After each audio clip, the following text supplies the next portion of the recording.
What did your mother teach you? She tell you to stand up straight and stop slouching? Well, she told us, all four boys. Why did she try to teach that? Seemed like an odd thing to say. I thought it was because she didn't want us to grow up with curvature of the spine or some other spine ailment, and maybe she thought that's what she was trying to say. But I think there was more to it. I think she saw some nonverbal communication going on. I think she might have felt a vibe from us. Have you ever thought about what's communicated by that posture? Or any posture that we take when we talk to people and greet them? The slouching posture says, enough about you, let's talk about me. I'm bored with you. That's what it says. The disciples, though, were probably all taking aggressive poses toward each other because they were arguing, each one thinking, I'm the greatest, you're not as important as me. Which is, we don't even think of this Last Supper that way. We think of them all being cozy and companionable, but it wasn't like that, apparently. And Jesus wasn't like that, and so he didn't take part in their dispute. The gospel says that when Jesus was growing up, he grew in favor with God and people. Everybody liked Jesus. People liked Jesus. They liked doing business with him when he was a carpenter. They liked meeting him. They liked being around him. He was that kind of guy. Everybody liked Jesus. Hey, I mean, kids liked him. Who couldn't like somebody who kids like? Did you ever think about why people liked Jesus so much? It's because he cared about what they knew. Cared about what they thought about. He cared about what they were doing. Cared about what they needed. And when he could, he probably supplied it for them one way or another. Jesus went around blessing people. Jesus made people happy. We just don't think of him that way. But that's the truth. Jesus made people happy. So here we are at the Last Supper. His disciples were anything but happy. They were arguing with each other. They resented each other. Who is the greatest in the kingdom? We can't even imagine arguing like this, but that's what they were doing. They had been thinking about this and arguing about it since the time they began to believe that Jesus was the king of Israel, because they all thought they were going to be his ministers or whatever, right? And who's the top guy and all this. And now they're ruining this Last Supper for him. And Jesus wants to stop their bickering and their selfish attitudes. He wants them to be happy with each other on this, his Last Supper. So to demonstrate the attitude he wanted them to have, he got up, took the basin of water they'd all been washing their hands in, wrapped the towel that they'd been using around his waist, and washed all their feet. The story picks up now at John 13, 12 to 17. John 13, 12 to 17. When Jesus had washed their feet and put on his robe, he reclined again and said to them, "Do you know what I've just done for you? You call me teacher and Lord. That's well said, for I am. So, if your Lord and teacher washed your feet, you also ought to wash one another's feet, for I have given you an example, that you should do just as I have done for you. I assure you, a slave is not greater than his master, and a messenger is not greater than the one who sent him. So, if you know these things, you are blessed if you do them." Well, for a while now, ever since we started talking about foot washing, I've been harping on the need for us to be helping other people, and I know most of you do this, and I think it's remarkable how much you do. But today I want to give us a real practical handle. I said, what can we just get some real down-to-earth something there we can actually do? Maybe something we could actually do even this morning. So I ran across this article on LinkedIn. It's by a guy named Jeff Hayden, and he's some kind of big guy. I never heard of him. He's a ghostwriter. That's probably why I never heard of him. He's a speaker. He's a contributing editor for Inc. magazine, and it was something called a LinkedIn influencer. In 2014, his posts were read by over 25 million people. He's ghostwritten over 50 nonfiction books, hundreds of columns, articles, presentations, speeches, and even eulogies. So here's a guy who knows how to write. In this article, he gives practical ways to show how we can appreciate other people. Now, I've said I never want to preach a topical sermon that's sort of like 5 ways of changing a diaper. I mean, you can find this kind of psychobabble information anywhere. At church, we're supposed to be worshiping God. Well, I want to teach what the Bible says and what the Bible means, but so why am I doing this now? It's because it applies what Jesus has been teaching this whole time when he's been washing these disciples' feet. And Hayden gives us practical ideas about how to do what Jesus is telling us to do. So the problem is the title of his article sounds like the opposite of what Jesus is teaching, but it's not.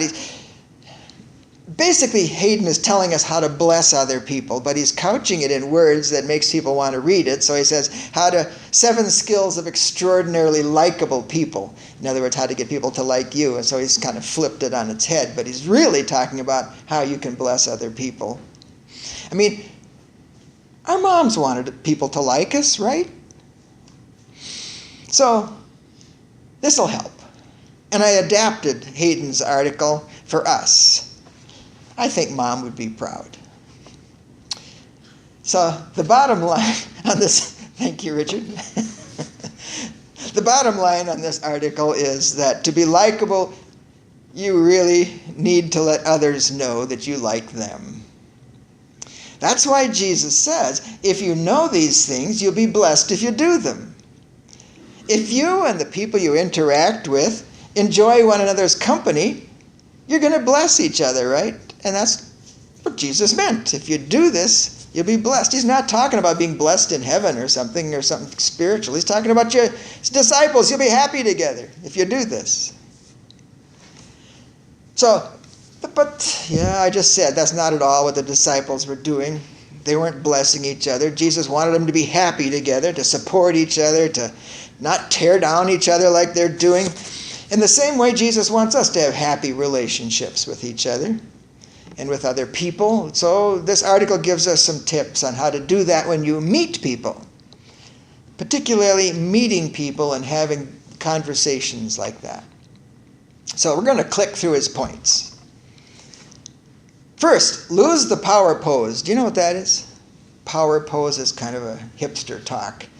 It's that kind of thing when someone comes up to you and they stick out their hand and kind of dominate you, or they stand there and make you come to them as though they're the boss or something. That's called a power pose. And sometimes when they shake hands with this kind of person, they grip your hand too strong, like they're going to try and impress you with how strong they are. And it's like, when I was a kid, I once did that to a friend of my mom's, and she ended up on her knees because she had bad arthritis, and I felt so bad. Well, that's that power pose. So he says, lose the power pose. Don't be so aggressive. Some of these people even like this, Well, hi, nice to meet you. What would that tell you? I would tell you that you are a phony. I don't want to talk to you.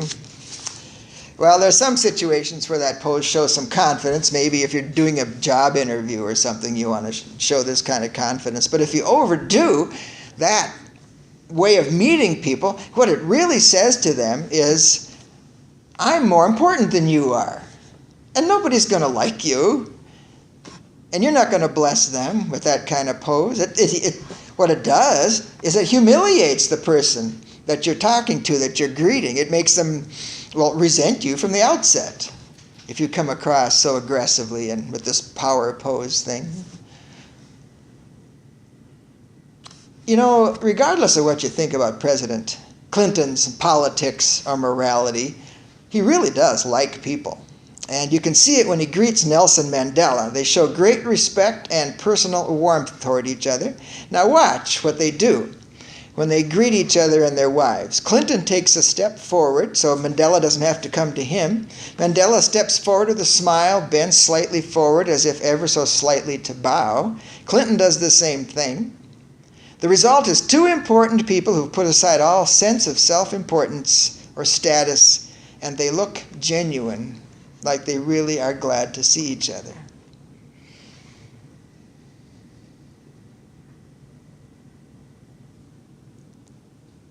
that head bow is kind of a good thing, I think.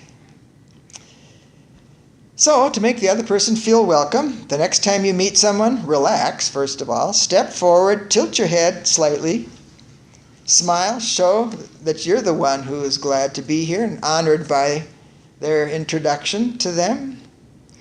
Now, I was just thinking about, when I was going through these points, I kept thinking about Virgil. I wish he was here.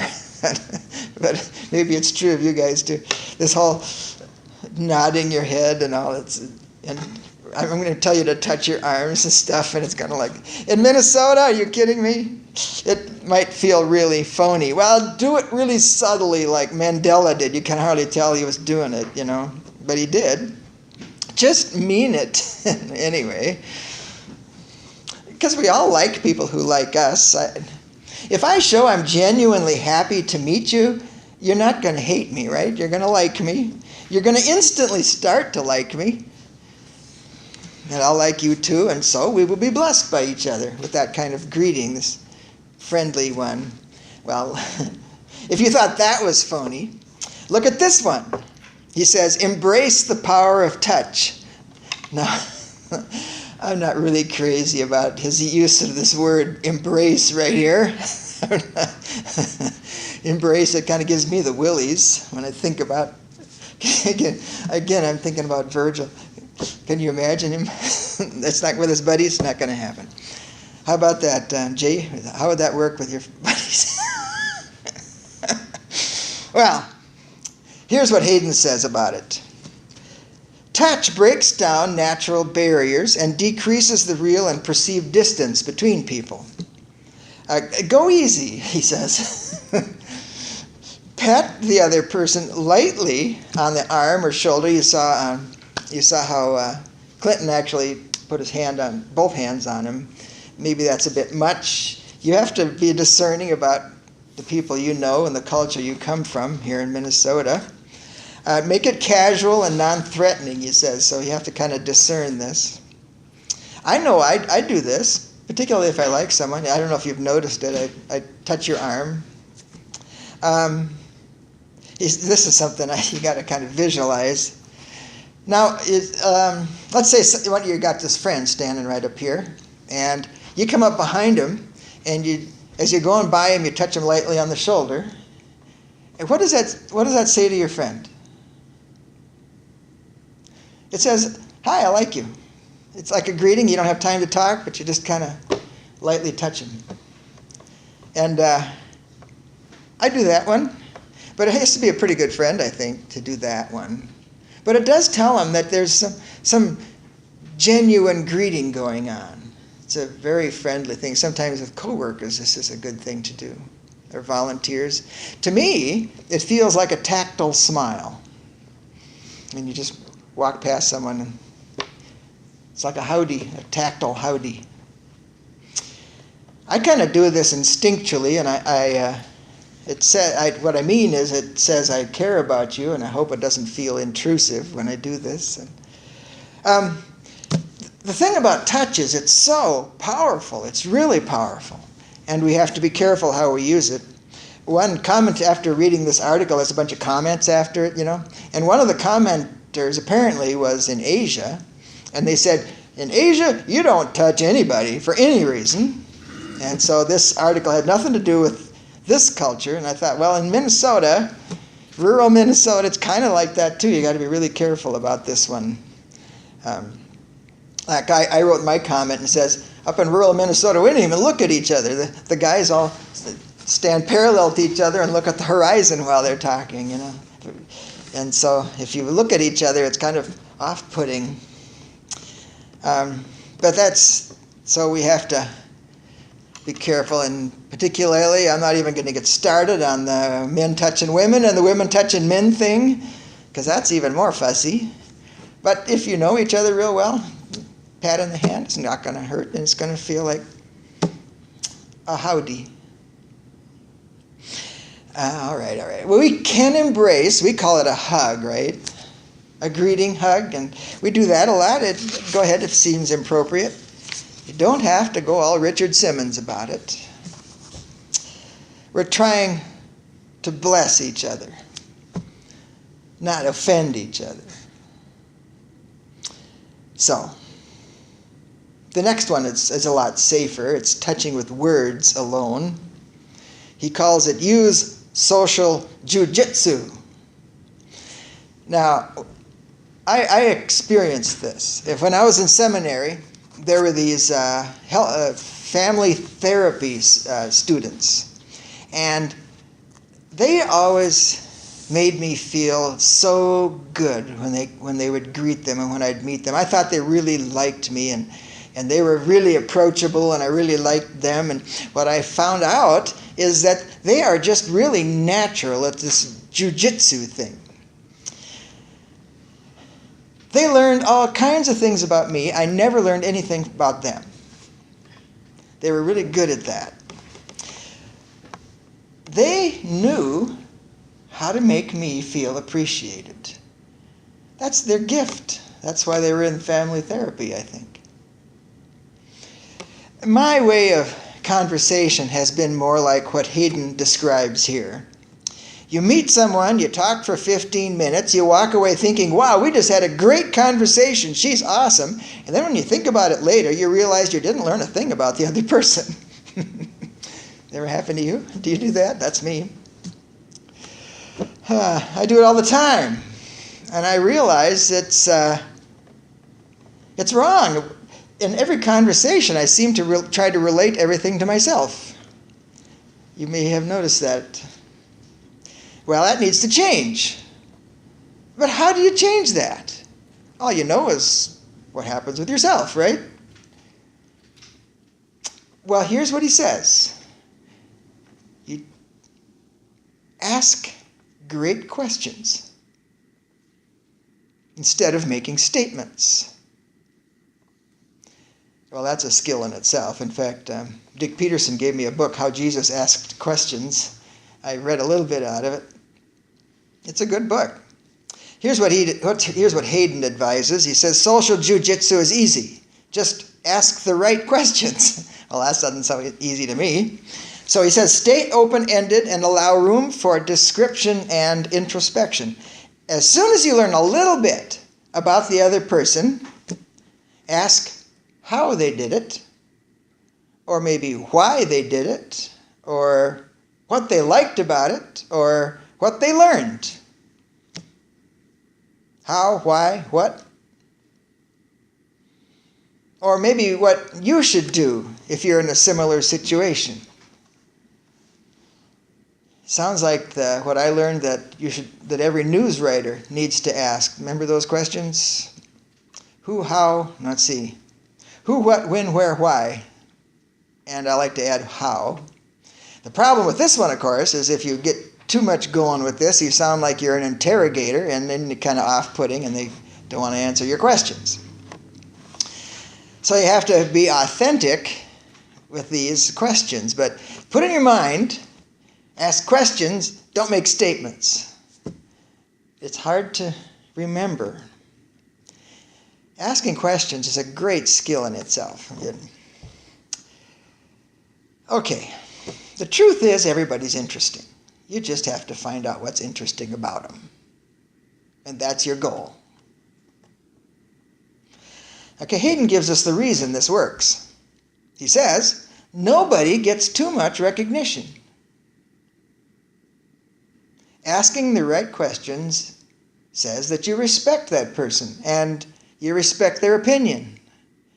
And sometimes even if you don't respect their opinion, it tells them you respect their opinion if you're asking questions instead of challenging them with statements. Number 4, be the real you.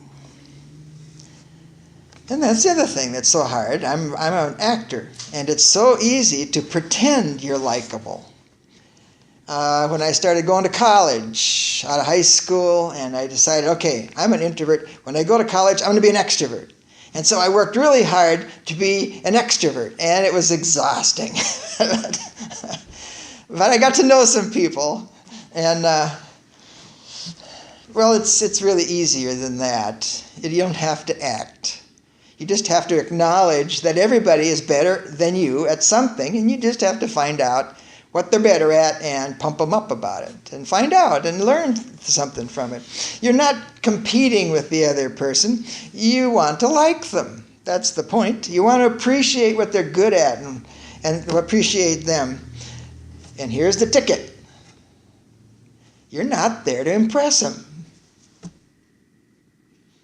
And that's very important for me. But I'm not there to impress you. I'm there for you to impress me. And that's why I'm asking you questions. So be complimentary, be impressed, admit a failing or a weakness that has to do with it. Don't have to disclose your darkest secrets, he says. Don't be afraid to show some vulnerability. People might be momentarily impressed with you if you're an actor. Maybe you know some people like this, but once you get to know them, they're pretty annoying because it's all about them. I've had a couple of friends like that. People sincerely like the genuine. People like the real you. Trust me. People will really like the real you. But it is kind of risky. Another one, 5, don't ask for anything. This happened a lot when I was in Kenya. I thought I had all these great friends and wonderful conversations until I found out that these people were befriending me so they could get something out of me. That was the whole point. In fact, there's a Swahili word that says sucking on the white guy. Now, not all my friends were that way. In fact, the friends that are still my friends were not that way, and they never asked for anything. But that's what he says. Don't ask for anything. Real friends will help when they know the need. And they find the need just by conversation, by knowing you. And you don't have to ask for anything. They'll offer to help you if they're really your friends.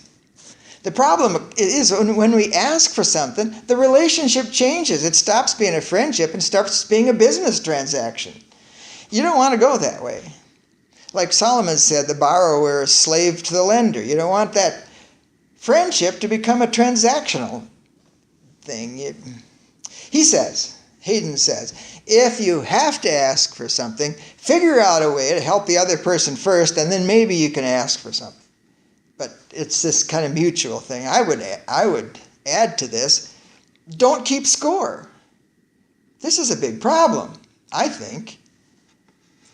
You help someone, and then you figure they owe you now, and so you can call in your chips later. That's just wrong.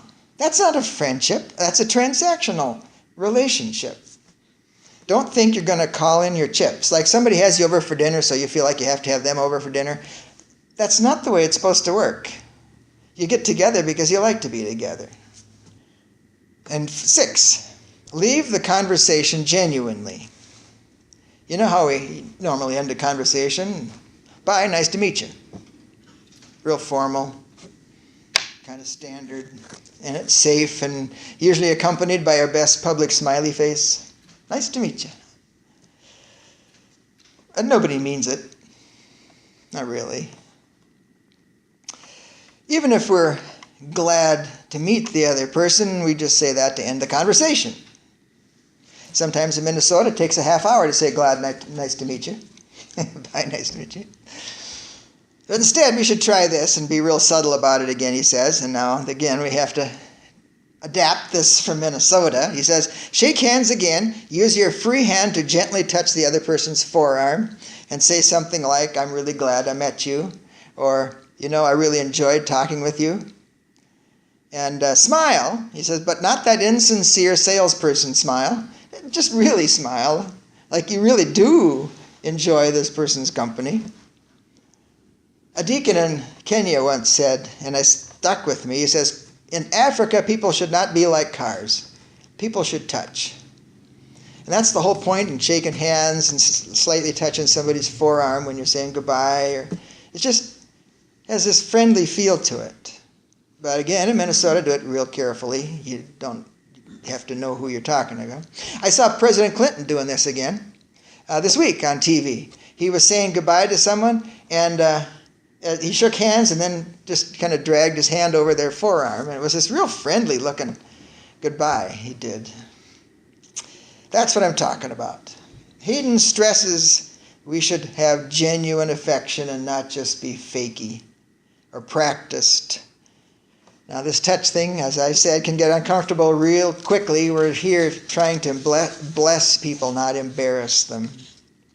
And then 7, that brings us to number 7, accept that this is not easy to do. It sounds simple, but if you're a shy person, this is not easy to do. And I think a lot of guys in Minnesota are shy. I don't know about you. Sometimes I think I'm clueless about the whole social graces thing, seriously. In fact, I know I am because I have been trained for 40 years now by my wife. Out of high school, I was completely oblivious. Now I'm a little less oblivious, but so that standard greeting and the standard goodbye is a lot safer. But it won't help you bless the other person. And that's really the point. We're trying to bless the other person. So just accept that this is not easy to do. It takes some thought and some discernment. Accept that being a little more differential, a little more genuine, a little more complimentary, a little more vulnerable means putting yourself out there. Accept that it'll feel risky. Don't worry. People will like you better if you're complimentary and genuine and demonstrate that you really like them. They'll like you, you'll like them too. You'll be blessed. That's why Jesus says you'll be blessed if you do it. He's not talking about heaven. He's talking about interpersonal relationships. So that's what Jesus was teaching his disciples. It's a blessing to make people feel happy and loved. I think that's what my mom was getting at, don't you? When your mom says, stand up straight, don't slouch. And she tried to teach us some social graces. That's why she wants people to like us. Care enough to show that you really like the person you're talking to. You're going to build them up. That's your ideal. Something we can do each day. We can even do it this morning. I can see all of us trying to touch each other's forearms. Jay, watch out, I'm going to touch your forearm. The fist comes up. Yes. Well, take this home. Take this home. And this is what I started doing. Pray at the beginning of each day. A real simple thing. Lord, give me someone to bless today.